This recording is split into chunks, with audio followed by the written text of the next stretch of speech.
George St. Pierre has reached an agreement with the UFC. Who broke the news? Well, none other than Ariel Helwani, of course, of the MMA Beat, the MMA Hour, and at MMA Fighting. And you can follow him, of course, via Twitter at Ariel Helwani. Good morning.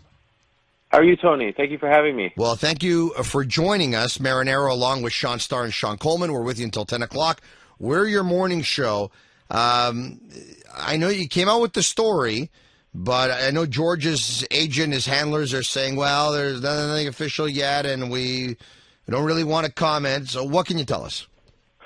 Well, I could tell you what I reported yesterday. They've finally come to terms on a new deal. See, the issue was George had some fights left on a contract that he signed back in 2011, but the UFC is a much different place today than it was back then. For example, back then they didn't have a uniform deal with Reebok, which precludes fighters from having their own sponsorships, and George had some of the most lucrative sponsors in the game. Also, they have this out-of-competition anti-doping policy that they've instituted 365, 7 days a week, so that's changed as well from 2011. So a lot has changed. The sport has changed, and he didn't want to fight with his old contract, and they were having issues. He actually declared himself a free agent in late October on my show, and then 2 days later finally flew to Las Vegas and met with Dana White face-to-face. They cleared the air. They made peace, as George put it. Then he flew to New York 2 days after that to meet with Ariel Helwani, who's the co-owner of WME IMG, the new owners of the UFC. They tried to make a deal to have him fight in Toronto in December, couldn't make a deal. Then, really after Ronda Rousey lost, things started to heat up. And why is that important to note? Because the UFC needs George now more than ever. They are on a shortage of stars right now. Conor McGregor is on a bit of a hiatus. Rousey may not fight again. Brock Lesnar just retired. John Jones is suspended. They need him now, and then they finally got the deal done. That's never happened, really. Has it before for the UFC that they really needed a star because there was a shortage? Like, it seemed like the UFC could have guys fight each other like every couple of weeks, and they would have enough guys. Well, the sport is very cyclical, as is boxing. Every few years, as you may, hear from time to time, boxing is dead, and then they'll come back. The fight game is cyclical. People don't necessarily go to watch fights or buy pay-per-views because of who the promoter is, contrary to what the UFC might think. So, for example, if the Canadians are having a horrible year, they're still going to sell a lot of tickets because that's the brand. People are going to watch the Canadians play. It's different in the fight game. Stars come and go. So right now they're on a bit of a downturn, and it doesn't come at the best time possible because, as I mentioned, they have new owners and they paid a lot of money, $4.025 billion for the UFC back in August. And also their United States television deal is up in less than 2 years. So they need to have some big players involved to let the new, prospective, TV partners know that, look, we're still very much in the game. The issue is, right now, you look at 2017, where's the $1 million pay-per-view draw? In 2016, they had their best year ever. They had 5 pay-per-views that did over 1 million buys. As of right now, there isn't one on the horizon, especially with Conor and Ronda gone. So like I said, that helped George immensely, and it kind of forced them to all sit down and hammer out this deal finally.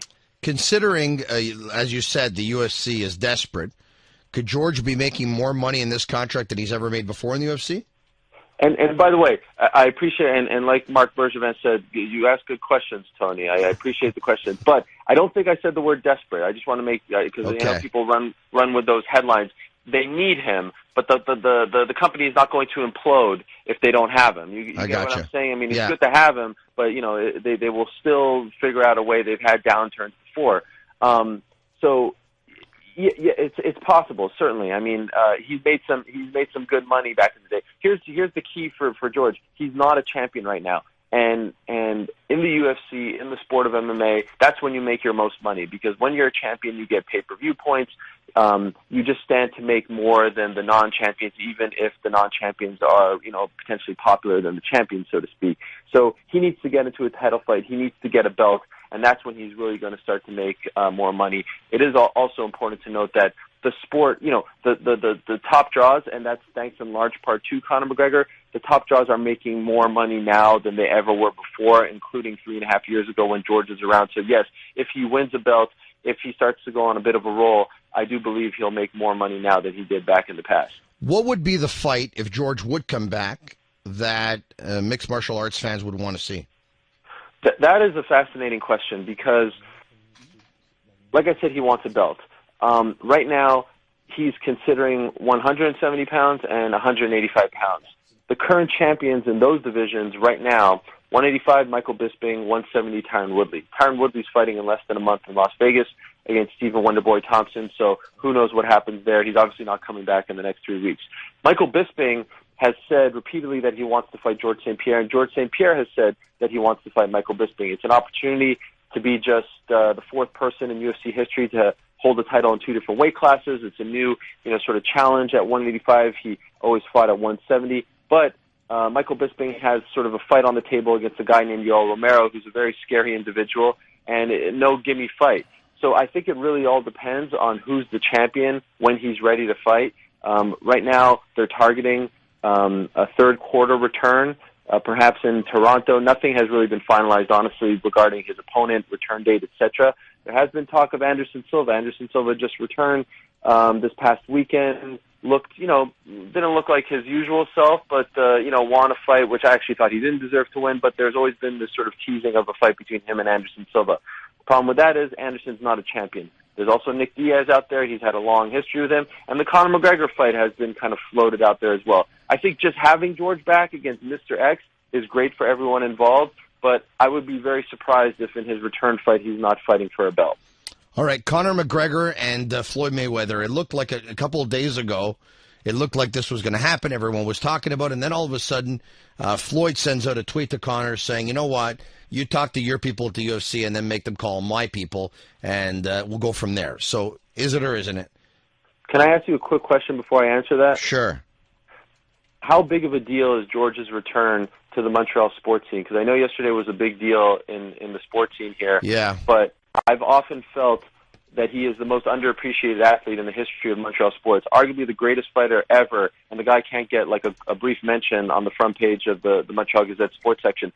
Does anyone care about this, or does he still not get the respect that he deserves around here? Well, so to answer that, we at TSN 690 definitely care, and that's why we reached out to the best, which is you, to get you on the line today. Sure. That's number one. Number two, yeah. The timing of the situation obviously couldn't be worse because the Montreal Canadiens just relieved the coach of their duties and brought in another one. If it would have been a slow hockey day, it would have got a few more mentions. But is he underrated and underappreciated in this city and in this province? In my opinion, 100% yes, without a doubt. Without a doubt. Yeah, I wish they would get behind. I mean, the hardcores come and buy tickets when he fights, but this guy is, really top 3 greatest of all time, ever, no matter the era, period, and I wish people would get behind him more. But anyhow, to get back